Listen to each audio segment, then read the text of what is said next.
Minisita w'ebyentambula General Edward Katumba Wamala akubiddwa amasasi n'atwalibwa mu ddwaliro nga biwala ttaka wabula muwala we ne ddireeva bafiiriddewo.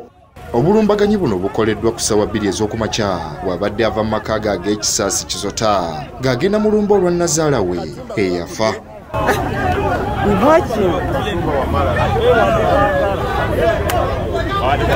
Amasasi gasasiriddwa emmotoka ye namba hanya dafa 2138. Bano abatamanya ngamba babadde bananga bajjidde ku pikipiki 2 era kigambibwa nti basoose kuba mipiira gya mmotoka ye olwono ne basasira amasasi mu mmotoka gy'abaddemu naye muwala we Brenda Nantongo Wamala ye afiiriddewo wamu ne ddereeva Badru Kayondo.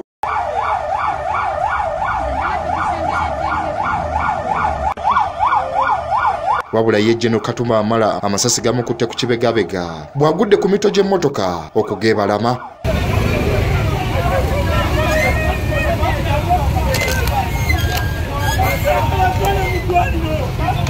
Abaseddekezi bano bamazeemu omusubi omukomi wa General Katumba Wamala amanyiddwa nga Kalidi Koboiti bw'afulumye n'abasasiramu amasasi ne badduka. Oluvannyuma lw'embeera eno eya zigizigi omukuumi we Kalidi Koboiti akote yali omuduumizi w'eggye ly'eggwanga General Katumba Wamala n'amuteeka ku bodaboda nga bw'awanjaga okuttibwa kw'omwana we n'atwalibwa mu ddwaliro eribadde okumpi erya Mawuko okufuna obujjanjabi obusooka.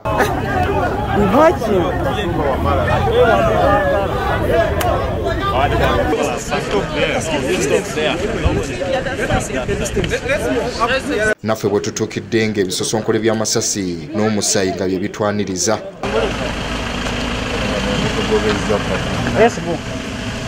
Poliisi n'amagye gagumbye ewagudde embeera eno era poliisi ekola kunoonyereza ku butemu wamu n'ebyokwerinda ababadde bateevuunya ku kifo kino.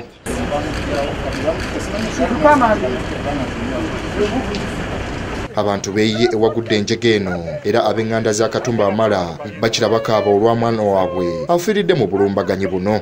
Omwana wange afudde, maama wange afudde, omwana afudde, bonna bafudde, omwana wange afudde, omwana wange bamusse. Bo abeerabiddeko n'agaabwe batunnyonnyodde ku njega eno nga bw'ebadde. Amasasi gavuze ne tugamba kiki ekituuseewo ne tugwa kava kati tuba tukyali nga tulaba ababoda nga tusoose okusobola okulaba ababoda omu ng'ayitawo nga kuliko ow'emmundu n'ayitawo n'agenda tubadde tukyali nga tulaba ki owookubiri naye ng'ayitawo we tudduse tujje tulabe ekiri emabega tugenza okutuuka nga Wamala bamukoze eki bamukubye ne tumuyamba ntufunya ababoda n'amutwala mu ddwaliro. So wabaddewo baboda be babaddewo bataasiza abadde akyaganya okugenda ne tumwegayirira basooka kugenda afune first aid bamutwala ku Malikomu.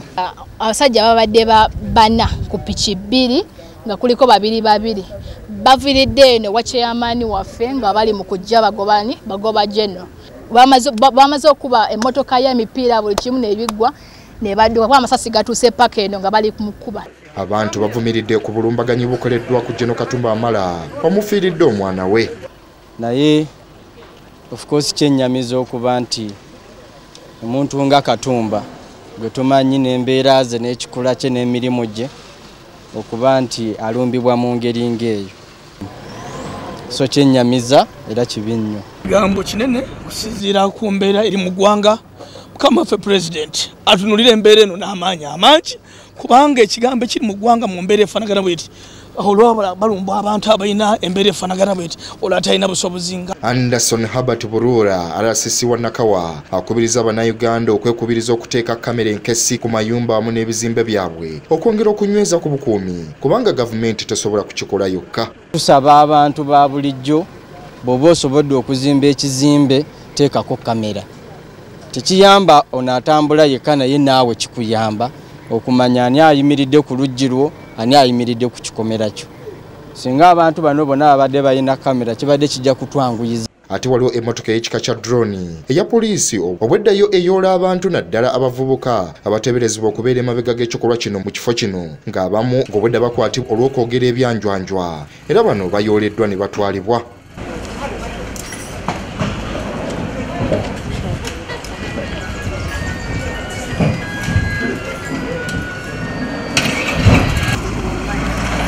omusajja ono asimatusa abaseddekezi General Edward Katumba Wamala ayogerako ng'omuntu atalina buzibu bwonna era aweereza eggwanga n'omutima gumu. Ono nga ye mujaasi eyasooka okuweereza ng'omuduumizi wa poliisi mu Uganda mwaka gwa 2001 paka mwaka gwa 2005. Teyakomaawo, Pulezidenti Yoweri Kaguta Museveni n'amulinyisa eddala n'amufuula omuduumizi w'eggye ly'eggwanga mu mwaka gwa 2013 paka mwaka gwa 2017. Pulezidenti Museveni yamwongera n'amufuula minisita w'ebyokwerinda mu mwaka gwa 2019 paka ejjo ly'abalamu lwalayidde okukomawo mu Paalamenti ey'okumi era kiteeberezebwa nti Pulezidenti Museveni yandimwongera minisitule mu lukiiko lw'anaatera okusoma.